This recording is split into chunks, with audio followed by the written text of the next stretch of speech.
Notre invité est Maître Éric Emmanuel Sosa, avocat au barreau du Togo. Le juriste va nous apporter son expertise sur la Côte d'Ivoire et surtout sur cette rencontre entre le président actuel de ce pays, Alassane Dramane Ouattara, et son prédécesseur, Laurent Gbagbo. Avec lui, nous allons également parler de Madagascar, arrestation de 2 anciens officiers français. Alors, la nostalgie de l'ère de Na, on va se poser cette question. France Dupond-Moretti, Rachida Dati, la justice aux trousses de l'exécutif. Maître Éric Emmanuel Sosa, bonjour. Bonjour. Merci de répondre à notre invitation. C'est avec plaisir, toujours. Alors, c'est toute la Côte d'Ivoire, même toute l'Afrique qui attendait cette rencontre entre le président actuel de la Côte d'Ivoire, Alassane Dramane Ouattara, et son prédécesseur, Laurent Gbagbo. Ce qui a été fait, c'était mardi 27 juillet passé. Maître, qu'est-ce qu'on peut retenir de cette rencontre? C'est un moment historique, un moment attendu, je crois, par l'Afrique tout entière, vous l'avez dit, parce que c'est un préalable indispensable à la réconciliation prônée de part et d'autre par les acteurs politiques ivoiriens. Écoutez, souvenez-vous, Nelson Mandela et Frédéric de Klerk se donnant l'accolade, se tenant par la main et allant ensemble recueillir le prix Nobel de la paix. Bon, on peut espérer qu'il arrive à Laurent Gbagbo et Alassane Ouattara à peu près la même chose, que ce ne serait pas scandaleux, parce que ces deux se sont combattus. Ces deux-là se sont combattus férocement. Et le prix à payer était lourd. Et vous savez, comme on le dit, la guerre, c'est une activité qui se passe entre des gens qui ne se connaissent pas et qui ne savent pas pourquoi ils se battent, au profit de gens qui se connaissent et qui savent pourquoi il faut que les autres se battent. Donc à partir de ce moment-là, il faut qu'à un moment donné, on en finisse. Et je pense que c'est une excellente chose que Laurent Gbagbo et Alassane Ouattara se retrouvent. Ils ont des choses à se dire, ils ont un bilan à faire, ils ont des comptes à régler. Ça ne se fera plus à couteau tiré, je l'espère. Donc maintenant, il faut rebattre les cartes et permettre à la Côte d'Ivoire de véritablement poursuivre le chemin de son développement apaisé. Voilà. Pour vous, cette rencontre est un signe de réconciliation à venir entre les frères ivoiriens? Mais il faut l'espérer et il faut en accepter l'augure, parce que sinon, qu'est-ce qui se passerait?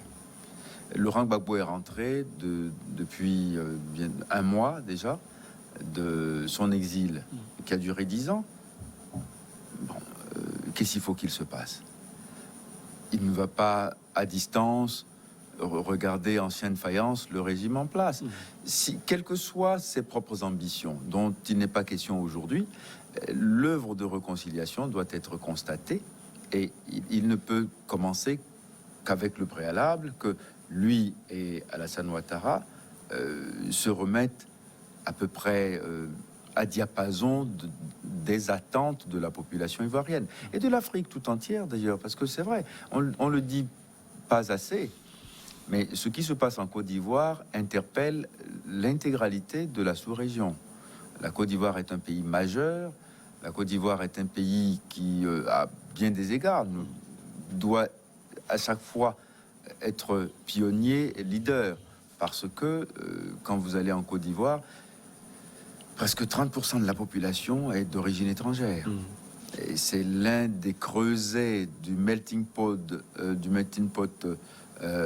ouest-africain le plus foisonnant et le plus efficace. Donc on a besoin de réunir les Ivoiriens. Il n'y a rien ni personne de plus indiqué que ces deux-là qui se sont fait la guerre. C'est quelque chose d'inouï dans l'histoire de la Côte d'Ivoire elle-même.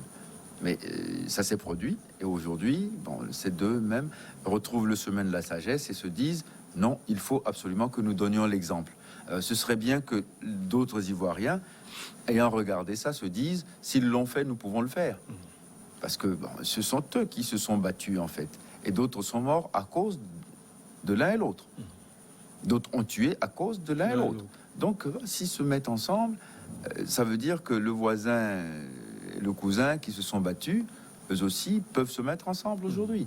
Il faut que quelqu'un donne l'exemple, quelqu'un donne le là. Et ici, je pense que c'est le bon tempo pour l'un et l'autre d'avoir accepté de donner ce signal fort. Et il faut les aider à poursuivre. Les discussions ont été en pointe selon les deux présidents d'amitié. Alors le président Gbagbo, lui, il a réclamé même la libération de ses compagnons. Oui, mais il a aujourd'hui une voix autorisée, une voix forte pour pouvoir faire cette demande. Parce que il n'y a pas d'échéance électorale, donc il n'y a aucune bataille politicienne qui devrait être motif que on va l'accuser de faire déjà du clientélisme ou de faire un jeu politicien. Non, il demande, au nom de la paix, au nom de la réconciliation, que tous les prisonniers politiques soient libérés. Lui seul peut encore porter cette voix-là aujourd'hui, enfin, en étant le plus audible, parce qu'il n'est pas dans une posture d'opposant catégorique. Il est dans une posture d'un homme d'État qui a eu un destin particulier et exceptionnel, et qui, revenu d'exil, pas aux affaires, revenu d'exil, vient dire « Nous avons assez souffert, s'il vous plaît, essayons de faire table rase de ce passé douloureux, et continuons l'ouvrage en mettant en liberté les prisonniers politiques. » Pas les prisonniers de droit commun, les prisonniers politiques, parce qu'il y en a encore. Il y en a à qui on a trouvé des motifs juridiquement bienséants pour justifier leur détention pour des faits parfois totalement discutables, imaginaires, pourquoi pas. Mais aujourd'hui, je pense que oui, il est heureux que cet événement se soit produit.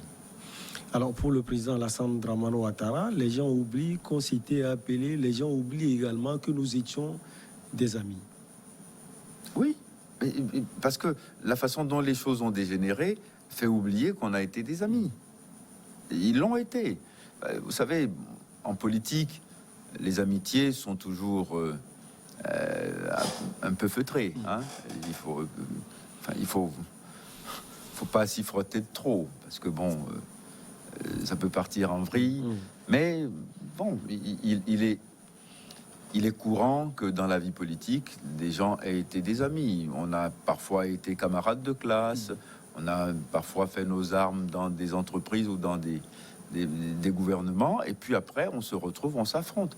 Mais ça n'enlève rien au fait que, bon, on puisse être des amis sincères. C'est le combat politique qui, parfois, fabrique des monstres.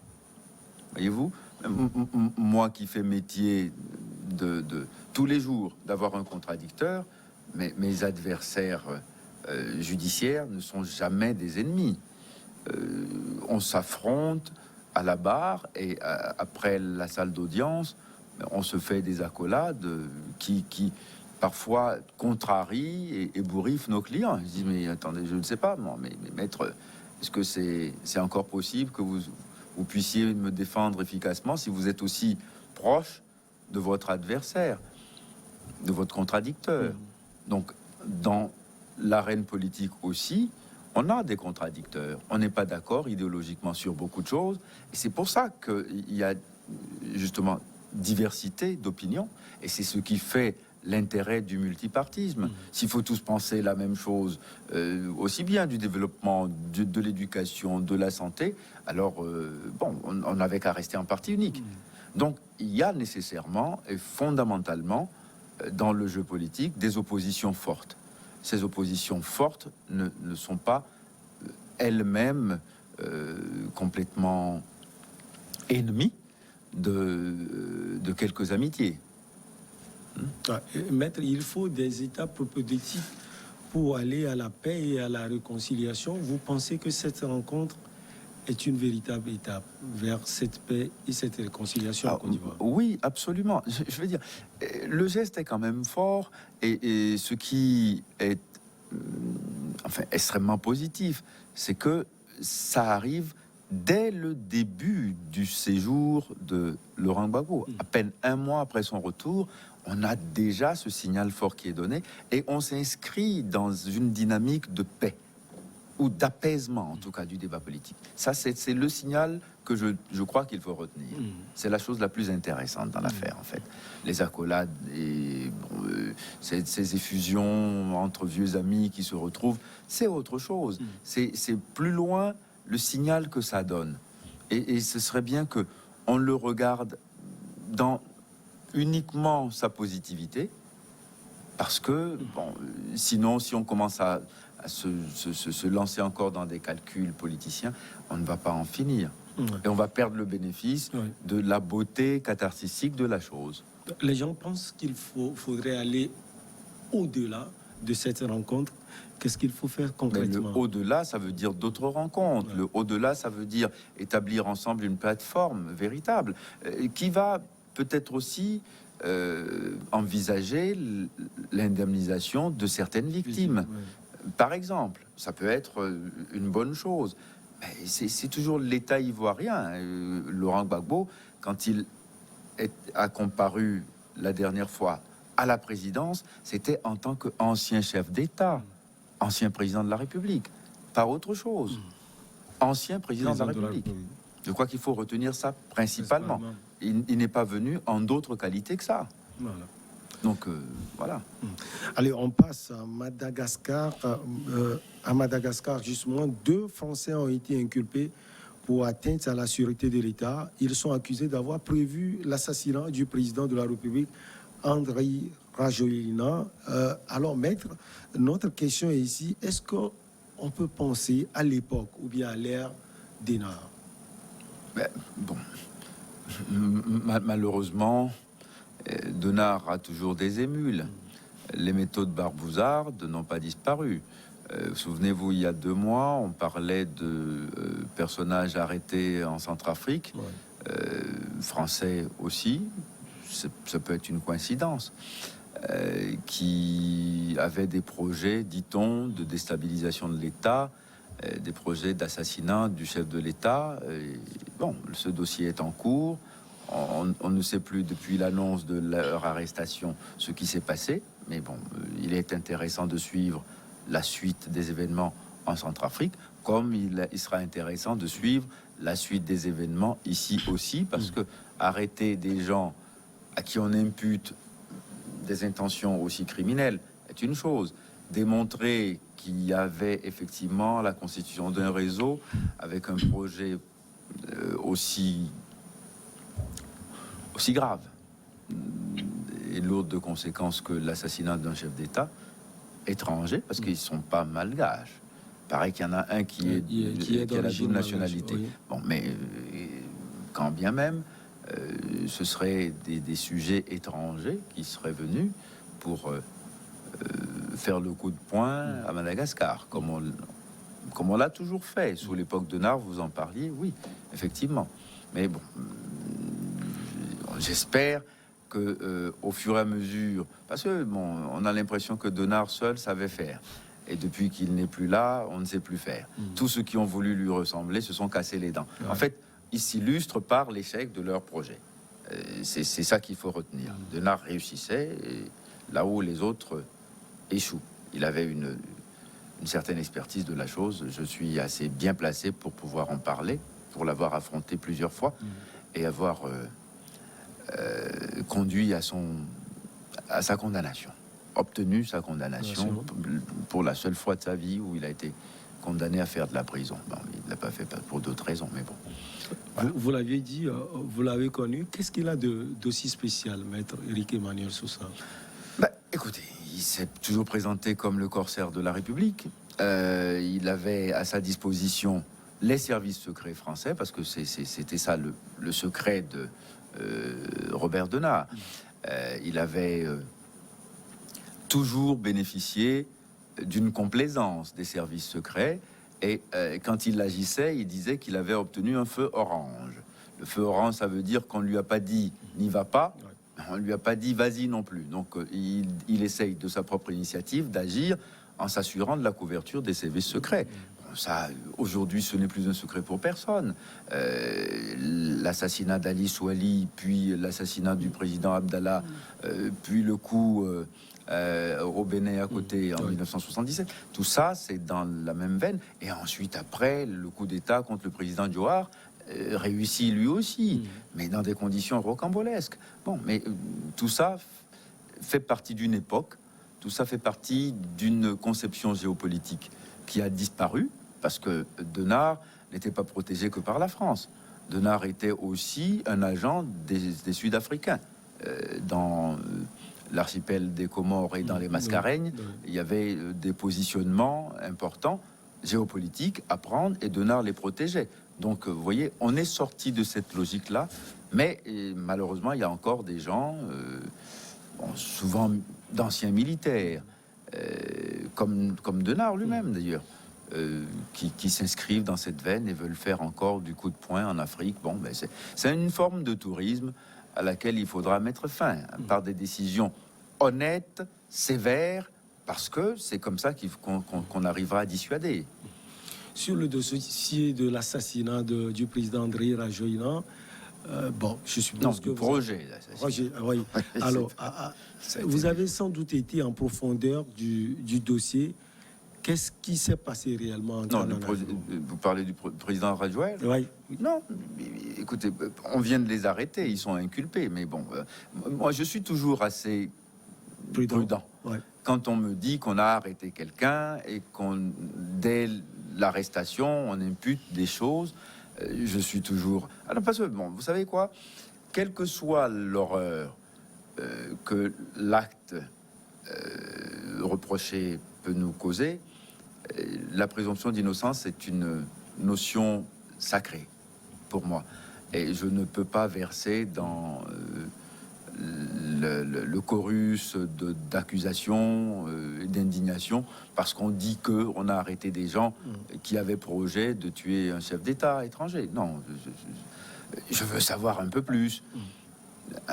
Comme la semaine dernière, on nous a dit que quelqu'un avait voulu attenter à la vie du président malien, enfin le président par intérim. Et puis, bon, finalement, c'est lui-même qui a trouvé la mort dans des conditions extrêmement bizarres, dans sa cellule ou je ne sais où. Et maître, vous pensez que ces arrestations vont causer sans doute des brouilles entre Paris et Antananarivo? Et pourquoi donc? Non, le fait qu'il y ait des citoyens français, encore une fois, faut pas mélanger les choses. Le fait qu'il y ait des citoyens français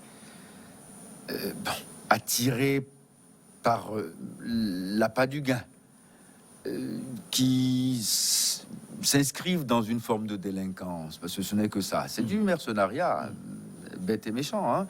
On va prendre de l'argent de la part d'opposants pour pouvoir faire des coups. Parce que sinon, quel serait l'intérêt d'un ancien militaire français d'aller à Madagascar pour aller assassiner le chef d'État? Pour placer quelqu'un d'autre, qui serait probablement un politicien malgache qui l'a emmené pour l'aider à faire le coup, à défaut de pouvoir mobiliser les forces armées malgaches elles-mêmes. Donc, bon, à chaque fois, c'est contre de l'argent sonnant et trébuchant qu'on fait ce genre de choses. Hein. C'est un business, purement et simplement. On met son expertise au service du crime. Donc, c'est des individus qui le font. Pourquoi voulez-vous que la France s'embrouille avec Madagascar? Non, toutes les fois qu'un Togolais va faire de mauvaises actions au Ghana ou au Bénin, il me semble pas que les relations entre les diplomatiques et d'État à État... Peut-être que ces actions sont mineures, maître Eric. Non, mineures, peut-être. Non, pas du tout. Non, encore une fois, je dis bien, moi, je demande à voir ce qui est dans le dossier. Je demande à voir les éléments accablants qui soutiennent l'accusation portée. Quand on aura ça, on saura quoi reprocher à ces gens. Maintenant, s'ils vont dire que c'est le Quai d'Orsay qui les a parrainés, ça posera un problème diplomatique entre Madagascar et la France. Est-ce qu'ils peuvent le dire, maître Eric? Ah, ça les regarde. Si c'est ça, et qu'ils protègent leur parrain, c'est leur problème. Dans tous les cas, responsabilité pénale, ce sont eux qui vont prendre. C'est tout. Alors, maître, on peut avoir des inquiétudes. Récemment, on a vu l'assassinat du président haïtien, Jovenel Moïse, oui. La tentative d'assassinat également de Assimi Goïta, comme vous l'avez dit, le président malien, Oui. le président de la transition. Justement, Jovenel Moïse, c'était des mercenaires Ouais. qui ont fait le coup. Et certains sont américano-haïtiens. Bon, c'est exactement ce que je dis. Donc, bon, ils ne viennent pas uniquement par élan patriotique. Ils viennent pour faire le coup et gagner de l'argent. Bon, maintenant, si c'est ça qui se passe à Madagascar, à mon avis, les relations franco-malgaches sont indemnes. Hein. N'ont rien à voir.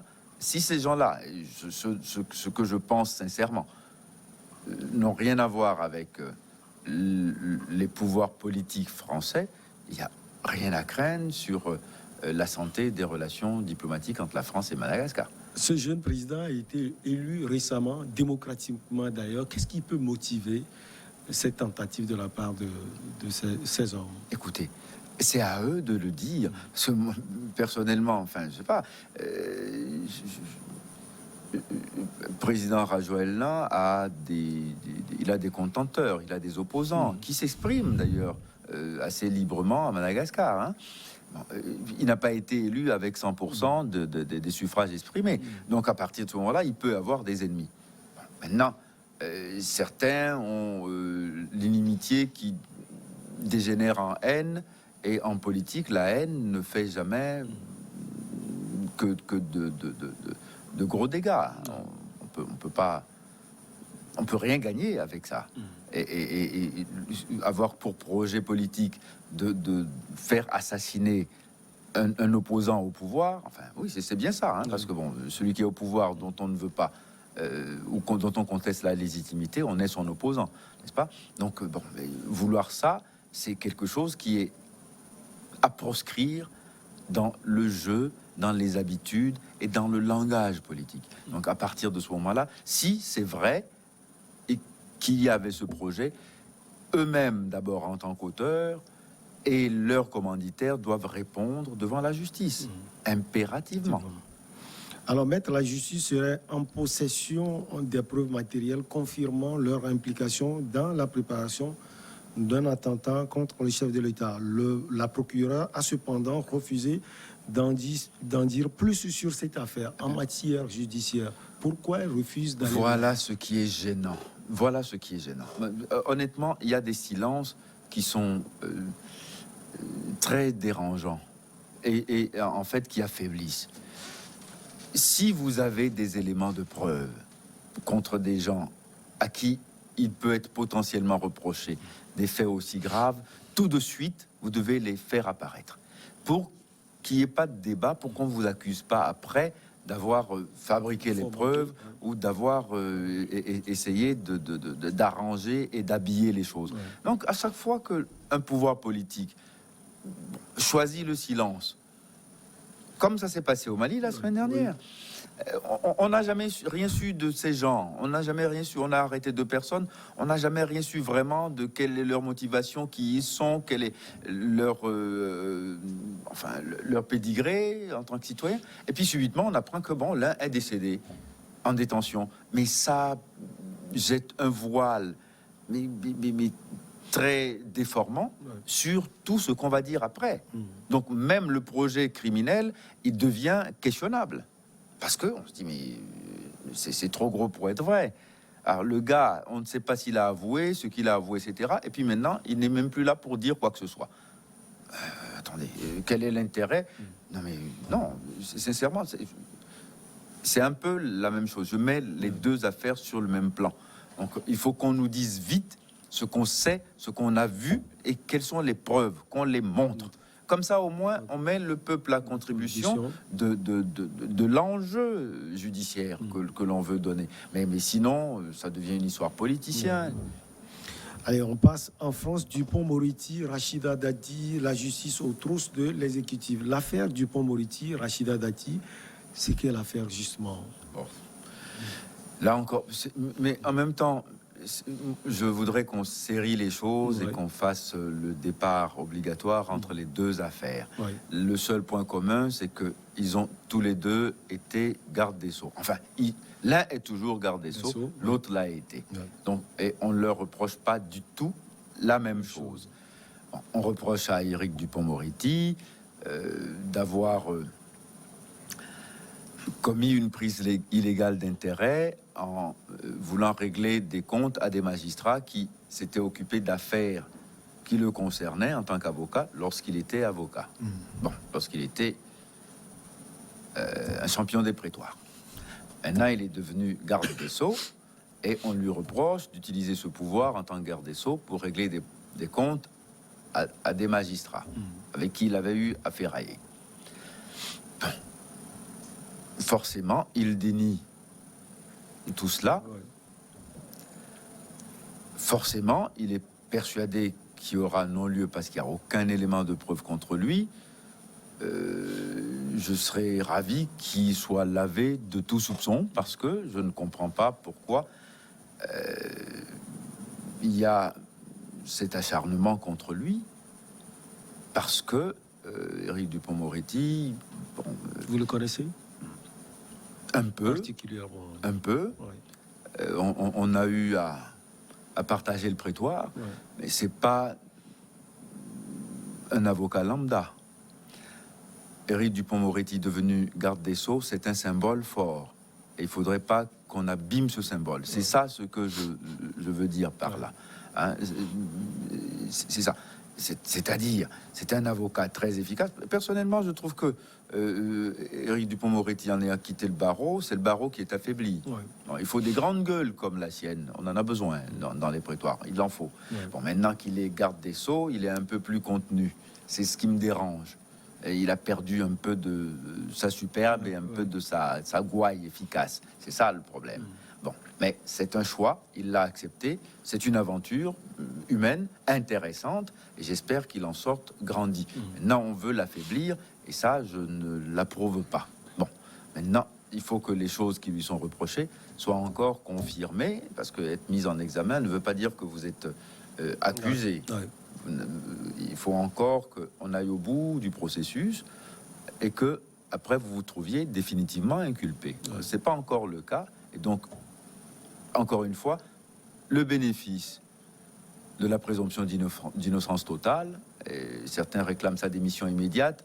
Bon, j'espère que ça n'arrivera pas, parce que bon, il faut qu'il fasse son job et qu'il fasse ses preuves en tant que garde des Sceaux. Parce que j'espère qu'il sera un garde des Sceaux qui va laisser son nom place Vendôme. Ouais. Maintenant, s'agissant de Madame Dati, c'est complètement autre chose. Madame Dati a été garde des Sceaux. Après avoir quitté ses fonctions de garde des Sceaux, est devenue avocat. Elle était magistrate de formation et de profession avant d'entrer en politique. Elle est devenue avocate après avoir été garde des Sceaux. On lui reproche d'avoir utilisé sa position de député européen à des fins de lobby au profit d'industriels. C'est principalement comme ça qu'on présente la chose. C'est complètement autre chose. Bon, est-ce que les 900 000 euros qu'on dit qu'elle a reçus en 2010 et 2012 constituent des honoraires et reflètent un travail effectif, ou bien c'est juste une couverture d'une activité de lobbying qui, elle, est illicite quand on est député européen? C'est ça la question. Donc ça n'a rien à voir, et on ne peut pas dire que la justice est aux trousses de l'exécutif. Pas du tout. Merci à vous, Maître Éric Emmanuel Sosa. On va donc marquer une petite pause, le journal, et on revient avec nos invités pour Regard Croisé.